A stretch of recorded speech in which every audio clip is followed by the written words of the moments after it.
Former President Trump's historic indictment and arraignment shook up the political landscape this week. Trump has been defiant since pleading not guilty to criminal charges. He's calling them political persecution, and he's even pledged to investigate President Biden if elected. I'm now joined by Ashley Etienne and Kevin Sheridan. Ashley is a CBS News political contributor and former communications director for Vice President Harris and Speaker Pelosi. Kevin is a former national spokesperson for the Republican National Committee and a Republican strategist. Ashley, we'll begin with you.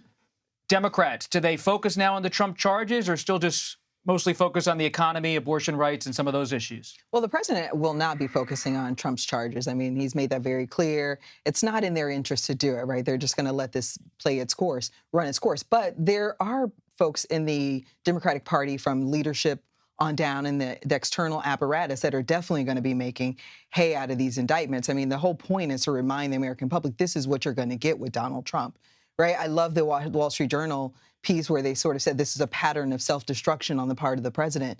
You know, reminded me of going back to the first impeachment where we made the same simple arguments, which is violation of his oath of office, that he mishandled national security, and that he put our national security at risk, right, at the expense of the interests of the American public. So that's what the Democratic Party is going to make. That's the case they're going to make. And they're going to just make this point that, like, this is what you're going to get with Trump. You know, this is who he is.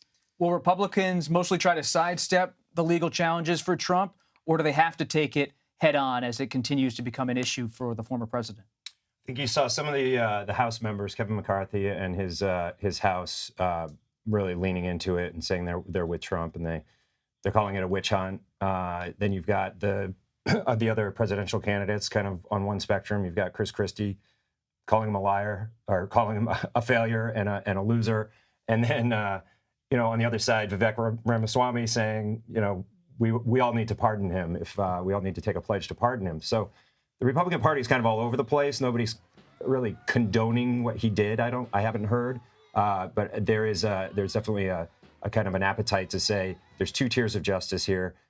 This is not fair that Hillary got off on the same crime. Now you're coming after him.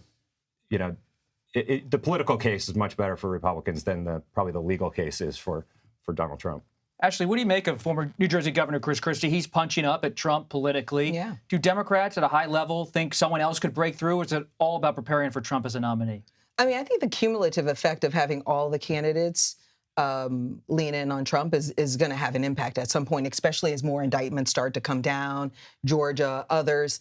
But what I find most interesting about this is I'm watching really the moderates in the Republican Party and the Senate Republicans, right? Those are the ones who are saying we need to move beyond Donald Trump at this point. They're having a hard time, recruiting candidates to run. That's why they lost the Senate the last time was candidate quality. The money's going down. The moderates in the Republican Party, even on the House side, they don't want any parts of undermining DOJ, defunding DOJ and Smith's investigation.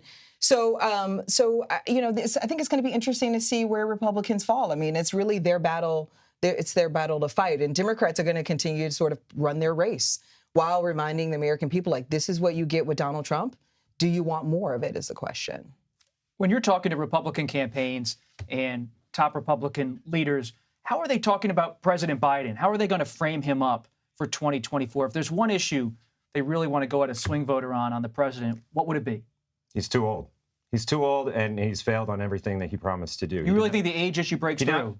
He did not bring the country together.